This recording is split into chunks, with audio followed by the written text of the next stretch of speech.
Naglagay ng pamatok sa leeg si Jeremias. Ika-27 Kabanata. Noong pasimula ng paghahari ni Zedekiah na anak ni Haring Josiah ng Huda, sinabi sa akin ng Panginoon, Jeremias, gumawa ka ng pamatok at lagyan mo ng tali, at ilagay mo sa batok mo. Pagkatapos sabihin mo ito sa mga hari ng Edom, Moab, Ammon, Tyre at Sidon, sa pamamagitan ng mga sugo nila na nasa Jerusalem, para makipagkita kay Haring Zedekiah ng Huda. Sabihin mo sa kanila ang mensaheng ito para sa kanilang mga hari. Ito ang sinasabi ng Panginoong makapangyarihan, ang Diyos ng Israel. Sa pamamagitan ng kapangyarihan ko nilikha ko ang mundo, ang mga tao at mga hayop, at nasa sa akin kung sino ang gusto kong gawing tagapamahala nito. Kaya ngayon, ibibigay ko ang mga bansa niyo sa lingkod kong si Haring Nebuchadnezzar ng Babylonia. Pati ang mababangis na hayop ay ipapasakop ko sa pamamahala niya. Ang lahat ng bansa ay maglilingkod sa kanya, sa anak at sa apo niya, hanggang sa panahong bumagsak ang kaharian ng Babylonia. At ang Babylonia naman ang maglilingkod sa maraming bansa at sa mga makapangyarihang hari. Pero kung may bansa o kahariang ayaw maglingkod o magpasakop kay Haring Nebuchadnezzar ng Babylonia, ako ang magpaparusa sa bansa o kahariang iyon, sa pamamagitan ng digmaan, gutom at sakit, hanggang sa maipasakop ko sila kay Nebuchadnezzar. Ako ang Panginoon ang nagsasabi nito. Kaya huwag kayong maniniwala sa inyong mga propeta, mga manghuhula, mga nagpapaliwanag tungkol sa mga panaginip, mga mangkukulam, o mga espiritistang nagsasabing hindi kayo sasakupin ng hari ng Babylonia. Kasinungalingan ang sinasabi nila sa inyo, at kung maniniwala kayo sa kanila, paaalisin ko kayo sa lupain ninyo, palalayasin at lilipulin ko kayo.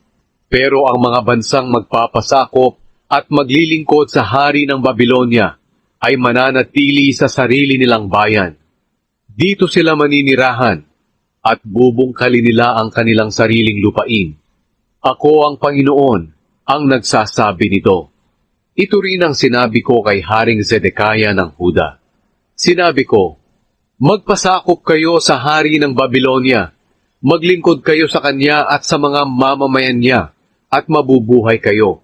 Sapagkat kung hindi, mamamatay kayo at ang mga mamamayan niyo sa digmaan, gutom at sakit, gaya ng sinabi ng Panginoon na mangyayari sa mga bansang hindi maglilingkod sa hari ng Babylonia.